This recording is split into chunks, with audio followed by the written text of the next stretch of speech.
sight to see, so I'm glad to see so many that made it out today after all the rain we've had, which we needed the water. So we're in Nehemiah chapter 6. We've moved from the oppressed outcries of chapter 5, the work's almost getting derailed because of how the people are being treated. And then we come into chapter 6 and are back on track, and there's some new challenges or new ways, the same old challenges being proposed to the wall builders here. Before we get started, though, I've asked Wally to go ahead and lead us in a prayer. Our loving Father, we thank you for the time that we have to be together and study your word, to learn about being leaders and servants, and remembering that leaders are also servants.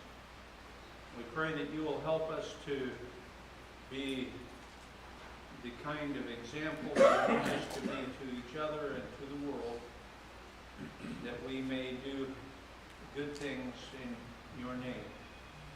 Please be with our teacher this morning and help him to be able to explain to us those things that he has brought with him in his heart to share.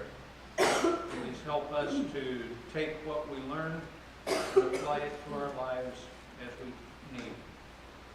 Please be with the elders of this church and help them as they lead us in all things. In Jesus' name we pray. Amen. Wednesday, as you notice, David really stepped into how do we apply chapter 5. And I like how that rotation has been going. On Sunday, like we learned in Loving Our Bible for that last year, we're spending Sunday or today digging in to what is happening, what the scripture tells us, looking at our fish, what we can dig out of this. I'm going to try to keep the application part for David again on Wednesday. Not that if you have some application comments, I won't take them, but I am going to try to focus on, because there's a lot to get through in this chapter 6, try to focus on what we're learning from chapter 6 and what's happening here, and then David will start talking more about the application of it on Wednesday. So I'm hoping to get 3 readers, please, to read. Let's read chapter 6. Can I get 3 readers, please? Thank you. Grant's 1, Dave's 2, and Brian's 3. Thank you. Go ahead. Verses. First one through verse 9, second reader from 10 to 14, and the third reader from 15 to the end, please. Those are the 3 sections we're going to focus on. Go ahead, Grant. Thank you. Now when Sanballat and Tobiah and Geshem the Arab and the rest of our enemies heard that I had built the wall and that there was no breach left in it, although up to that time I had not set up the doors in the gate, Sanballat and Geshem sent to me, saying, Come, let us meet together at Hakatharim in the plain of Ono. But they intended to do me harm. And I sent messengers to them, saying, I am doing a great work, and cannot come down. Why should the work stop while I leave it and come down to you? And they sent to me 4 times in this way, and I answered them in the same manner. In the same way, Sanballat for the 5th time sent his servant to me with an open letter in his hand. In it was written, It is reported among the nations, and Geshem also said, that you and the Jews intend to rebel. That is why you are building the wall. And according to these reports, you wish to become their king. And you have also set up prophets to proclaim concerning you in Jerusalem. There is a king in Judah. And now the king will hear of these reports. So now come and let us take counsel together. Then I sent to him, saying, No such thing as you say have been done. For you are inventing them out of your own mind. For they all wanted to frighten us, thinking their hands will drop from the work and it will not be done. But now, O God, strengthen my hands. Now when I went to the house of Shemaiah, the son of Delaiah, son of Mehetabel, who was confined to his home, he said, Let us meet together in the house of God within the temple. Let us close the doors of the temple, for they are coming to kill you. They are coming to kill you by night. But I said, Should such a man as I run away? And what man such as I could go into the temple and live? I will not go in. And I understood and saw that God had not sent him, but he had pronounced the prophecy against me, because Tobiah and Sanballat had hired him. For this purpose he was hired, that I should be afraid and act in this way and sin, and so they could give me a bad name in order to taunt me. Remember Tobiah and Sanballat, O my God, according to these things that they did, and also the prophetess Noadiah, and the rest of the prophets who wanted to make me afraid. So the wall was finished on the 25th day of the month, Elul, in 52 days. And when all our enemies heard of it, all the nations around us were afraid and fell greatly in their own esteem. For they perceived that this work had been accomplished with the help of our God. Moreover, in those days, the nobles of Judah sent many letters to Tobiah, and Tobiah's letters came to them.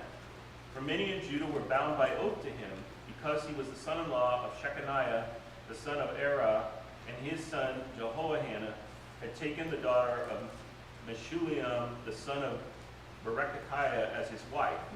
Also they spoke of his good deeds in my presence and reported my words to him. And Tobiah sent letters to make me afraid. Thank you. A few weeks ago, David was looking for some volunteers to help teach the class. I picked this chapter, and I always think it's great because I'm always separating work from my Bible studies. I love that I can put away work and then focus on the Bible.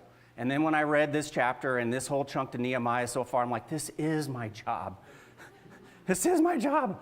Volunteer organizations are some of the hardest to organize. So that's what you got, a bunch of people that are living there. People are always going to complain and have issues with what's going on. You always have other people that are outside picking on the quality of work. And as far as projects go, the hardest projects, if doing a new park is hard, like out in Folsom South, they're building new parks out there, that's hard.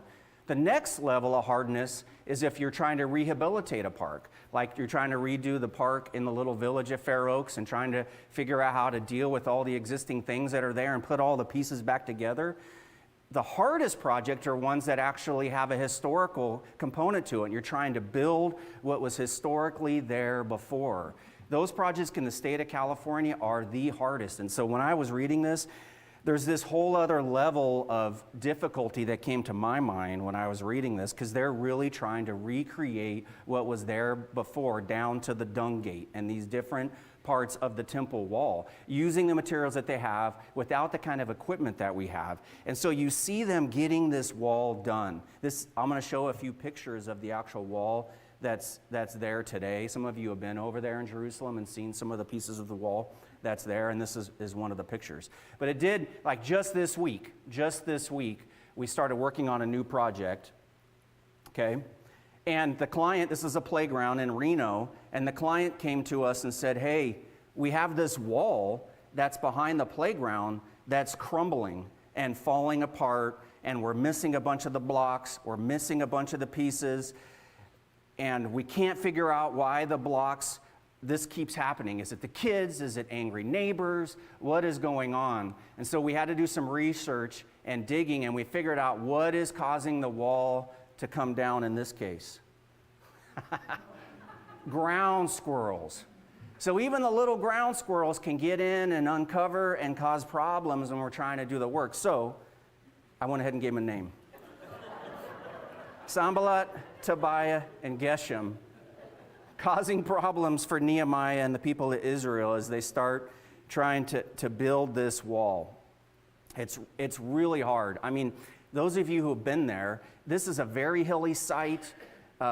It's not flat. It's not easy. There's nothing easy already about this project from a construction point of view. And then on top of it, we have people that are actively working against it. But it's neat in chapter 6, we actually see them finish the wall. So I hopefully had a chance to see the questions that I sent out. The first question, we're going to kind of break this up in the 3 sections that were written today. In the first section, in the first few verses, what plan did Sanballat and his conspirators come up with, and how did Nehemiah respond to them? So what was the new plan in the beginning of chapter 6 that Sanballat was trying to use to try to stop the work again? Seth? Trying to lure him out to a meeting with a plan to attack him and cause him harm once he gets there. Yeah, lured him out. Why, a question for you, why would he go to this? Any thoughts on why they would move to this? technique of trying to now lure Nehemiah away from the city of Jerusalem? Yeah? Well, there's an old Army slogan that you try to take the head off the snake. Mm-hmm. Obviously, if you can disconnect the leadership from the project, he does write an open letter so everybody knows. So you write this letter, and all the folks know who are working on the walls is that the leader just takes off. And in the Hebrew, the place where he's lured to is a place called the place of the young lions, and it's in the valley of wealth or vigor or prosperity. And so there's something interesting about just the symbolic nature of being lured to the young lion's place in the midst of the prosperity. That's not going to look good to your guys at all. And if something happens to him, you got him alone out there and they kill him, then you're taking the head off the snake. Yep, great point. No other better way to stop a project than taking the leader out of the project. Yeah. It's the same thing that Satan does, tries to isolate us, pull us away from, with distractions from prayer. Nehemiah was a man of prayer. Bible study, fellowship, isolate the person, throw them away, and away from their support, away from the source of God. And so to bring Nehemiah away from his people, the word, people quickly get discouraged as they were. Nehemiah kept them encouraged. So yeah, isolate, pull away, that's the tactics that Satan does to us today. Yeah, the vision here, I like that comment. Their vision here is, I mean, think about it. The walls are almost done at the beginning here. So they're, even from a physical point of view, he's more protected with his group. Remember, we read about how as some were working, some were holding guard. They're working together as a group. Their protection as a group, their lives depend on each other as a group. And so at this point, they're so organized and getting so established that they're turning to this idea of let's pull him away from the protection that he's in and try to isolate him out to that. How did Nehemiah respond? Oh, Roy, did you have a comment? They didn't just want to isolate him, he said they intended to do that. Yeah. So once they got him away from the protection, of his people, they were probably going to do away with him, period. Yep. Take care of the problem completely. Yeah. So how did Nehemiah respond? Angie? In the same way he always does, and that's with wisdom. And I think it's really funny, like these guys, are they that arrogant? Are they dumb? Do they not have good intel? Like, did they really think he was going to do that and lead his people? Because he proves throughout the first 5 chapters that he's got a sole purpose and he's going to stick to it. So, and he's got God on his side, which they should have already known that, but they're probably arrogant is probably the answer to that. But anyway, he said, no, I'm not going to do that. How could I do that? Yeah, it's almost like, do you think he's dumb? Like, did they put like glitter in the envelope? So, oh, look, it's actually really sweet. We want you to come out. We're going to hang out together, please. Come to our Super Bowl party out here on the plain. It just says they sent to him. Yeah. Right? It doesn't necessarily mean, like, maybe they sent people who they thought, you guys are going to be able to talk him into coming down here. Yeah. So, it could have been, I don't know, it doesn't necessarily say a letter, so. Like, It says it in the next group. Yeah. More letters. Yeah. Did I see another hand? Yeah, go ahead, Ed. I think it's interesting that he doesn't spend a lot of time arguing about it. One of the most important things when there's a distraction is to just move on. There's an old thing about if a dog is, grabbing hold of your pant leg, ignore the dog and move on. The dog will get tired and leave you alone. If you spend all of your time fighting with the dog, you're not going where you need to go. And he doesn't do any of that. He just moves on. Yeah. And I'm stepping into Wednesday a little bit, but you see that with effective leadership. They don't try to over-explain or over-talk or try to say why. They just stick to the path and are very short and clear. And you see him do that in this. How many times did they try to do this? After he answered, did they give up? How many times did they attempt to distract him?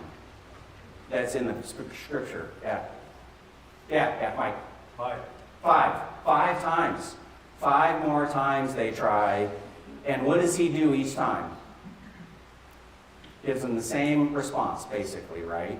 So it's interesting that that's going on. And so I read, if you're interested, there's diplomatic things that are going on in the region even now. So there's certain traditions that you would do if you're trying to invite somebody You do it a few different times, and Nehemiah was following that same thing by properly responding.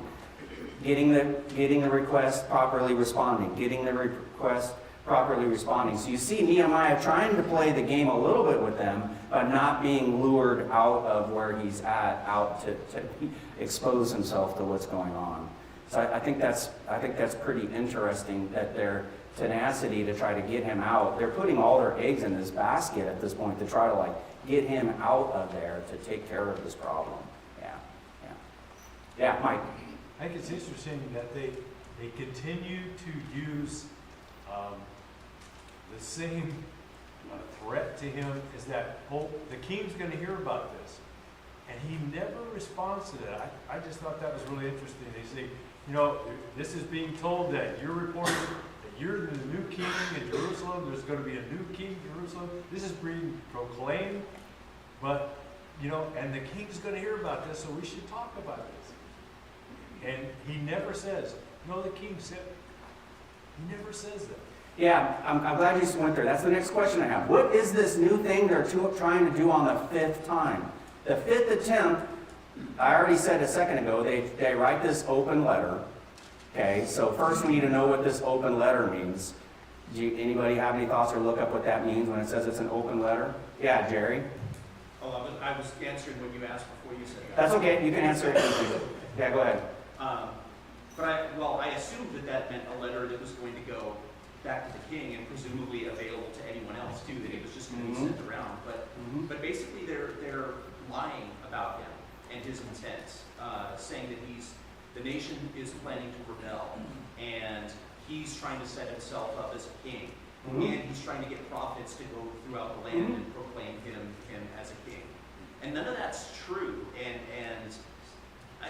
There are two extremes I think it's easy to go to when someone is out there slandering you. And one is to get angry and go on the attack and go tit for tat and go after them. But the other extreme is just to ignore it. And he doesn't do either. He appears to very directly set the record straight, right? He puts out there, no, what you're saying is not true. But then after that, he doesn't engage. He does set the record straight, but he doesn't engage and make things worse and waste his time just arguing with these people.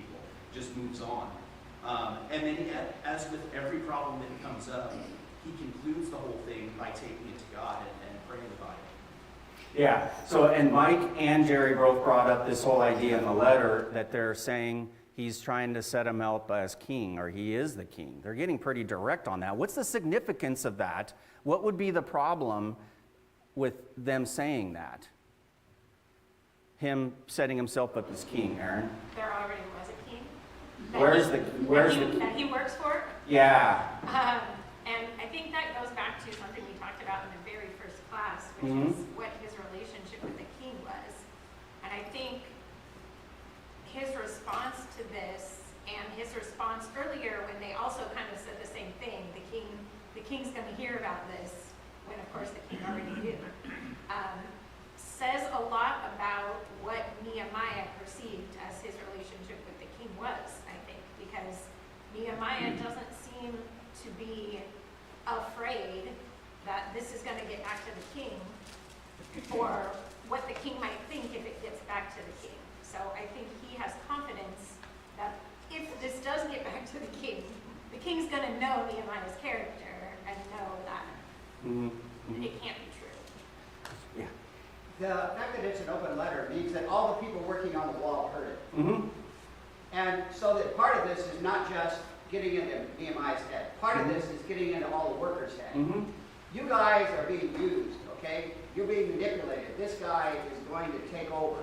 And here's what's really going on. And this is already out there. You're the only people who haven't heard this thing. And so it's nefarious in a whole lot of different ways. What's interesting, and I'll go back to what Mike McCollum just said, is that he doesn't play the big card. Most of us are thinking, well, just show him the letter, right? He asked for letters, and he got letters. But what's interesting about this, he showed the letters to his people. Authority is important for the people who choose to be following the authority. And the wall is necessary to protect. The boundary has to be established. And of course, there's more than a wall in this book that's boundary. But it's interesting here that he doesn't play that card.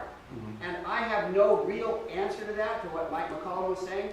The text does not tell us why he does not play that card. But it does show us how that he follows the teachings of God by simply being authorized for the people that are there. And of course, there are lots of applications of that. The people who are outsiders, they're legal authorities who need to know legally. But these guys were not legal authorities who had any right to really question him. And they're not really questioning him, they're slandering him.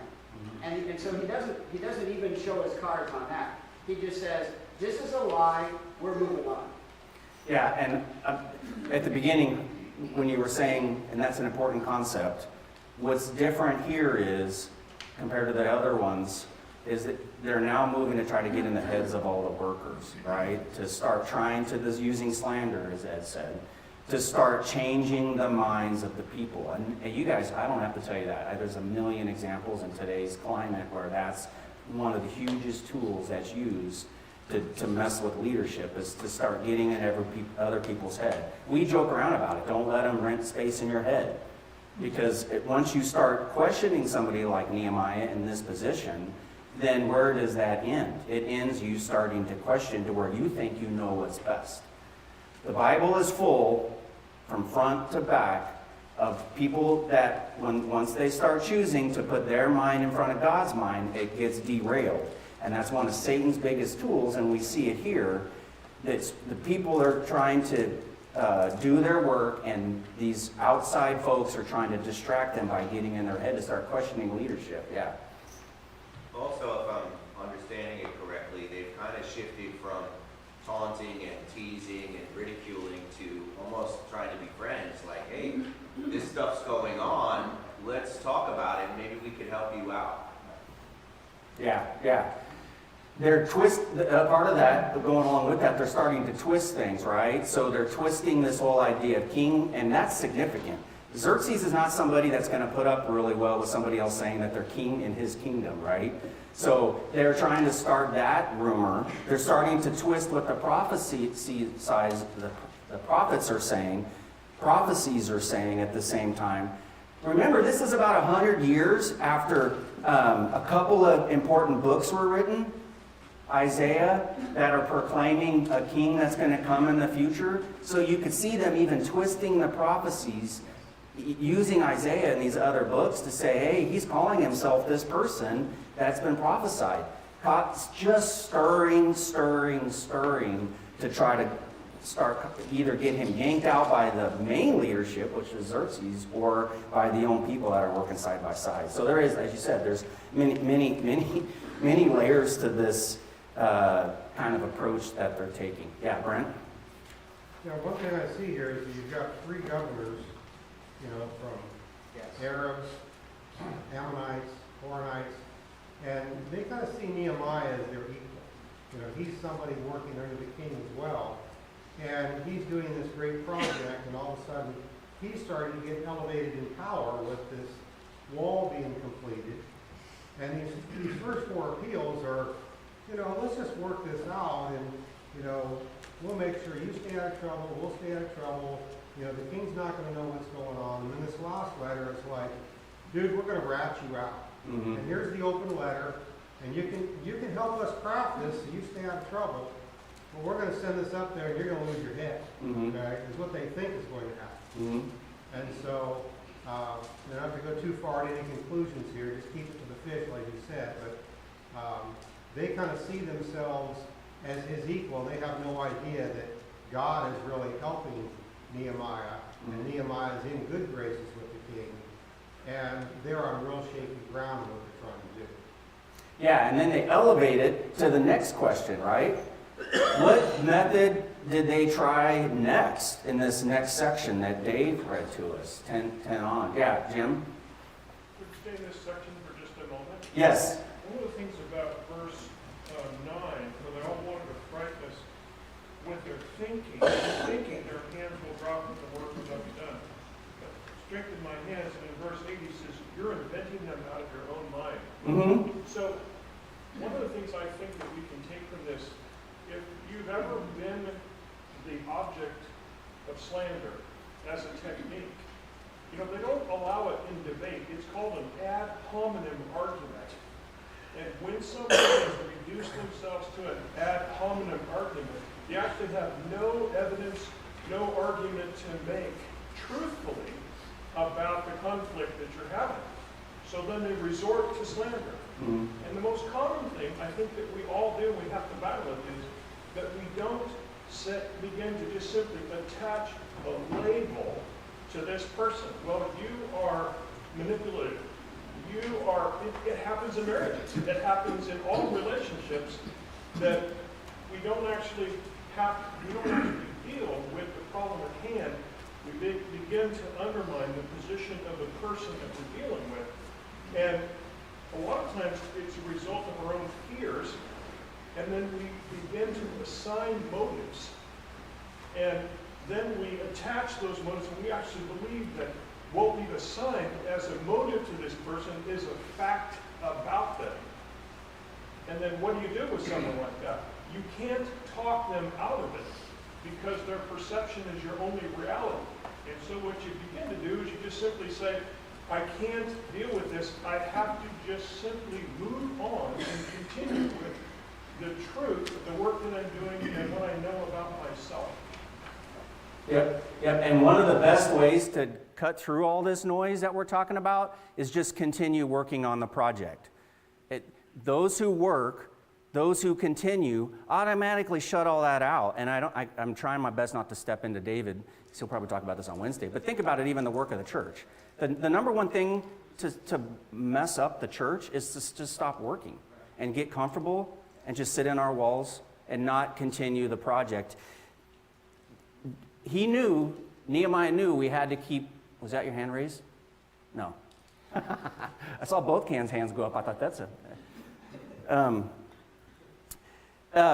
Nehemiah knew he had to keep moving. So, and let's keep moving. Verses 10 to 14. What's the next thing that happens? What happens next? Okay, this is interesting. He goes to visit this person who is kind of a shut-in. And so this is a very interesting dynamic. If you put yourself in the shoes of Nehemiah, you go and visit this person. Obviously, you have a certain level of trust with them. And what comes out is this kind of accusation, restatement of a fact that's not a fact, that somebody's trying to kill you, and therefore you ought to violate the law of God by going to a place you have no business going. And of course, then he responds to it as we're going to talk about. But this is very interesting because here's a person you kind of trust, and so that he's saying something to you, even if it's true. This is what I like to think about in terms of this setting. If I'm Nehemiah, he says this. Well, first of all, if it's true, what? And his answers are equally correct, whether or not the statement is true. And I think that's really a realistic thing that happens to you when you're trying to do something. You have to look at something, instead of trying to figure out, is this true or not, he looks at the important facts, regardless of whether it's true.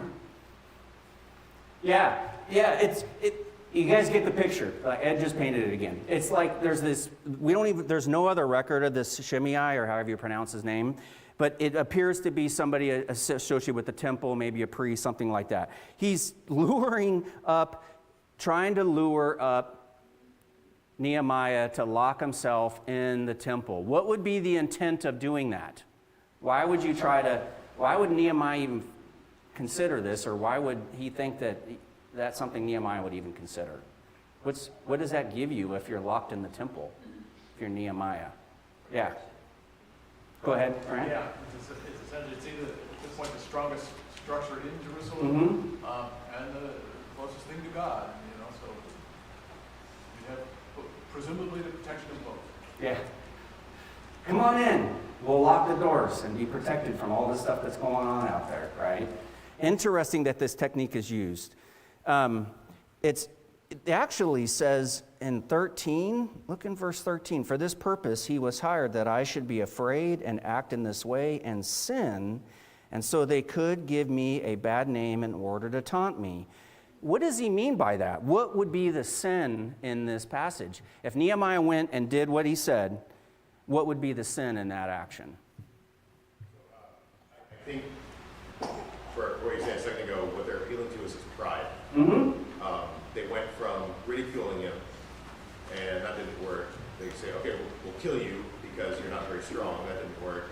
So now it's like they switch from that to, we'll meet you as equals. I mean, think, oh, now they see me as their equals. He didn't fall for that. I'm about to meet him.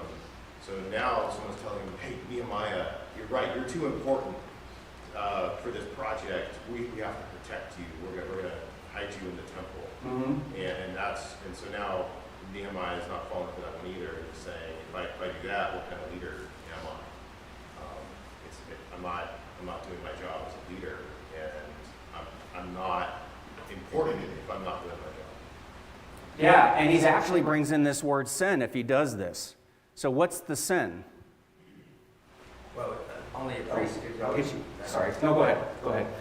Only a priest could go to the temple. Yes. He wasn't one and sinning. On top of that, going and retreating, the people needed him for courage. He was the one that gave the courage, and so then going again, more likely for the people to become discouraged. Oh, look, our leader is hiding. What are we going to do? We're going to flee. So, but the sin of not being allowed to go to the temple is not being like a priest. A couple layers of sin going on, maybe. Yeah, Adam, did you want to say something too? Yeah, he knew he wasn't allowed to be in there. He might have reflected on the story of like Isaiah, who was a king, who was doing the right thing, he was following God, and then pride got in the way, and he went into the temple to offer incense, and God struck him with leprosy. So he knew the lesson, should know the lesson there, or something like it that had happened to people who went into the presence of God in the temple and shouldn't. Yeah, it would be a sign, the overarching structure over what we're describing here, and we'll tie it to what's going on in our studies for the year. It's a problem if you lose your faith.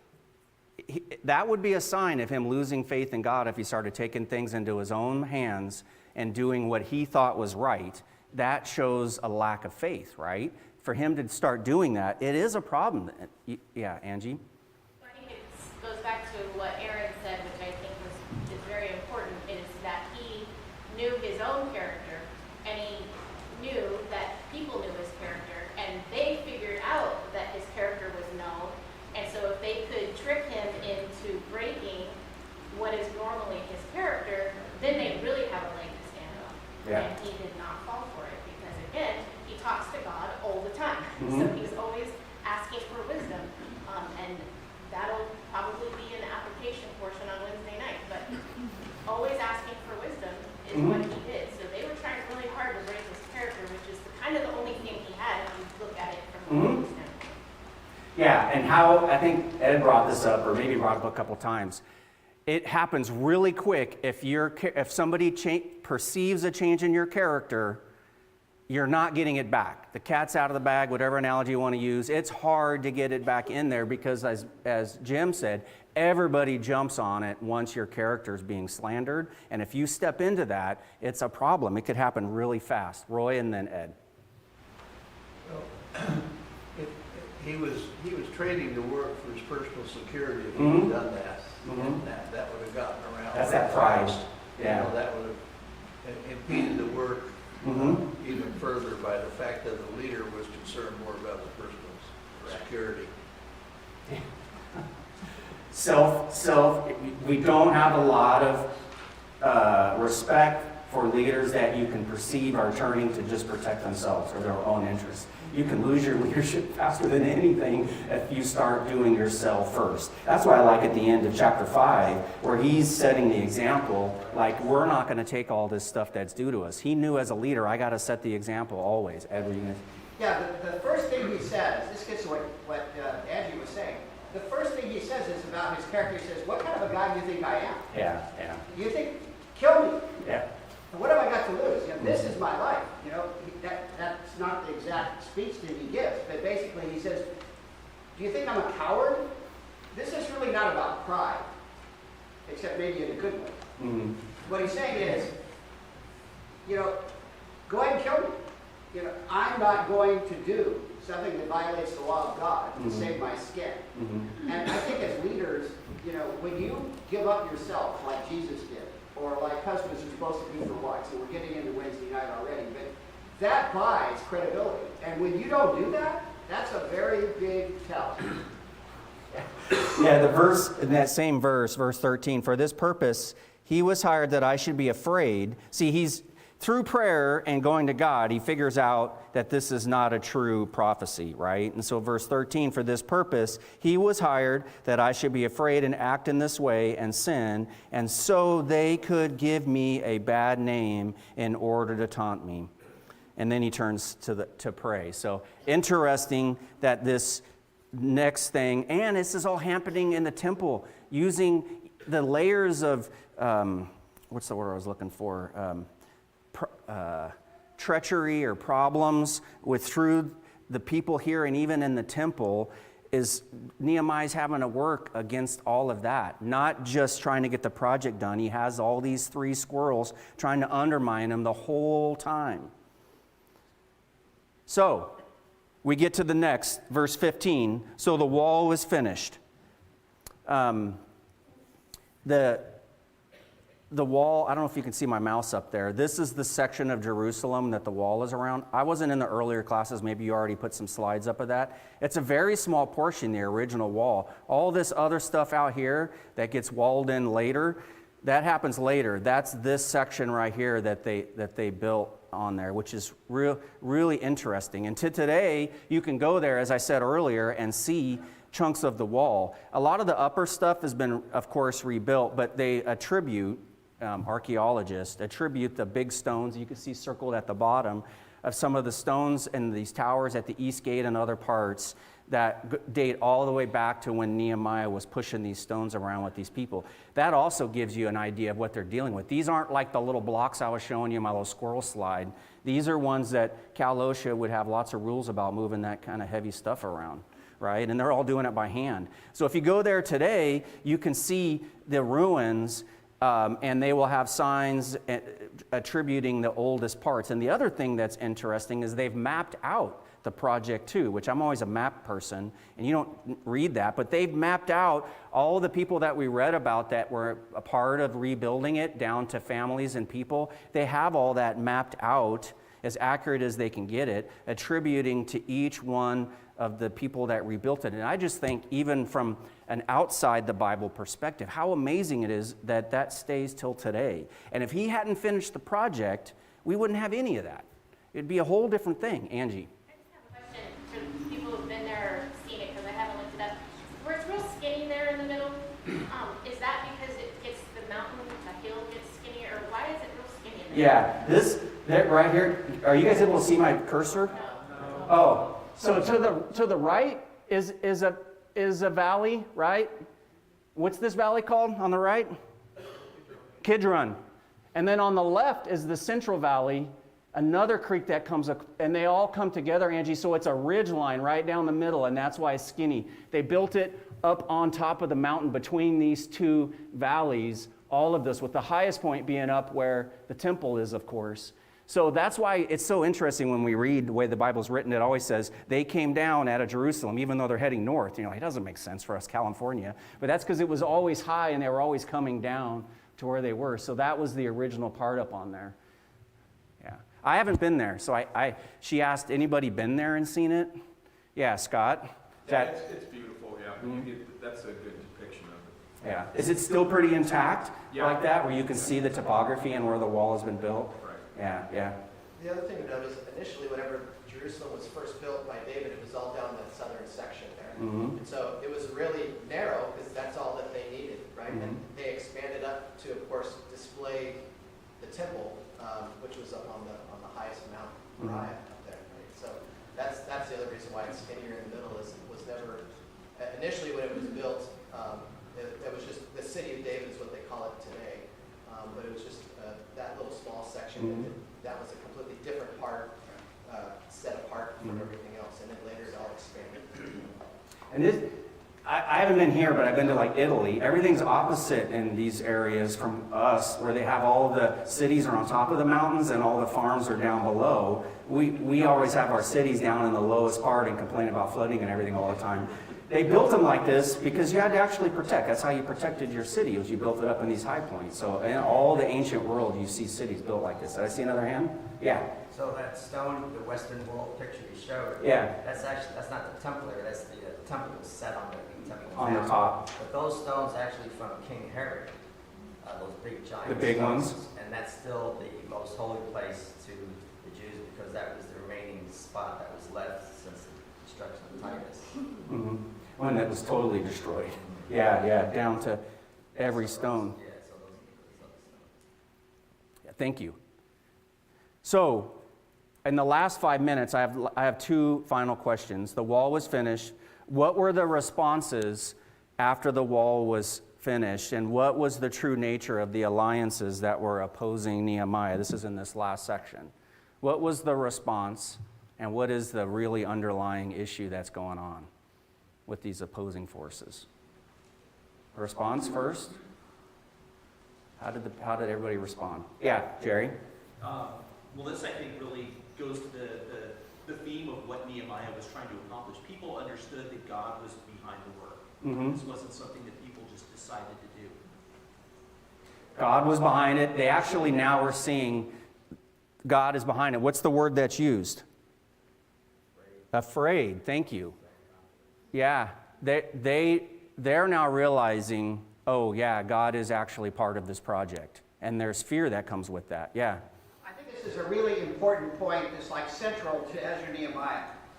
When people say it's about building the wall, that's wrong. Because they built the wall. The problem is building the wall doesn't solve the problem. There are still people that even when they're afraid of God's people, that doesn't make them back down. That gives them a whole different level of attack. Mm-hmm. And I think that that's really, really important here. The true nature of these alliances is they hated God. Mm-hmm. And they therefore hated anything God was trying to do with this. And so it wasn't going to go away just because there was a wall. Mm-hmm. Yeah, if you think about all the attacks we've read so far, none of them are attack on the city physically against the wall. It's all these other kinds of attacks on these boundaries that Nehemiah is trying to set up with his people and protect with God. Yeah, it's a great point, and that could carry on all the way to today. It's not about the physical, but that's the project they were working on, so you have those dual things going on. Yeah, so what was the true nature of those that are opposing? What was really going on? What was really going on? What's the motivation of these people against? They were afraid. Afraid? Where the Lord said repeatedly, Mm-hmm. do not fear, do not fear, do not fear. Mm-hmm. Yeah, and with that, what are they afraid of? What are they afraid of losing? It's money involved, and marriages, and power. I mean, one of them's not even Jewish, but he married into Jewish, so he has a lot to lose already. They are afraid because they're going to lose something. Doesn't that ring a bell like in New Testament? All the Jews then were afraid to lose something. There's this underlying loss of things, and money is involved, right? Notice how many times there's been payment given. Somebody was paid, somebody was told, somebody was done. There's money going on. Chase the money in this. They knew if this got built, what it meant. Yeah. I think there's also a fear that God is the one behind this, Mm-hmm. and them not having favor with God. And that's one thing every nation in those days wanted was God's favor and some protection from God. And it's clearly being given to Nehemiah here, which puts great fear in these other nations. Yes, great point. And that goes right to my last question. How does Nehemiah rely on God in this chapter? Some of you have already touched on it. How do we see examples of Nehemiah relying on God? Yeah, Mike? Well, verse 9 and verse 14, he has a problem, he goes right to God. Mm-hmm. You know, we talk about arrow prayers. This is a great example of it. The first one, I think, is really interesting because he asks for help. Mm-hmm. He asks for personal strengthen my hands. And the next one is not a prayer for delivery, it's a prayer of accusation. Saying, remember these people for what they're doing, trying to use your temple to make me sin. Yeah. You see both of those two things. I like you said, arrow prayer. Some of my prayers, you never get the project done because it's going too long. Come on, Ben. Prayer's too long. We got a project to build. Yeah, Terry. Yeah, in addition to that, he's using the same guiding principles that he's used all along in the last chapter in verses 15 and 18. He did not abuse his role as the other governors did, and the reason is stated is that because he feared God. And in verse 18, he cared for the people. So he fears God and he loves God's people. And in verse 1 of chapter 6,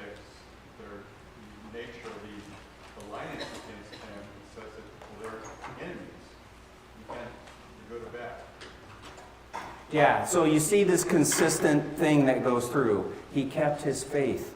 He went to God for wisdom, as Angie brought out. He prayed. All these great examples, and as Terry brought out, these are all great examples to us. I think that was the second bell, right? Yeah, thank you. Perfect. Perfect timing. Thank you.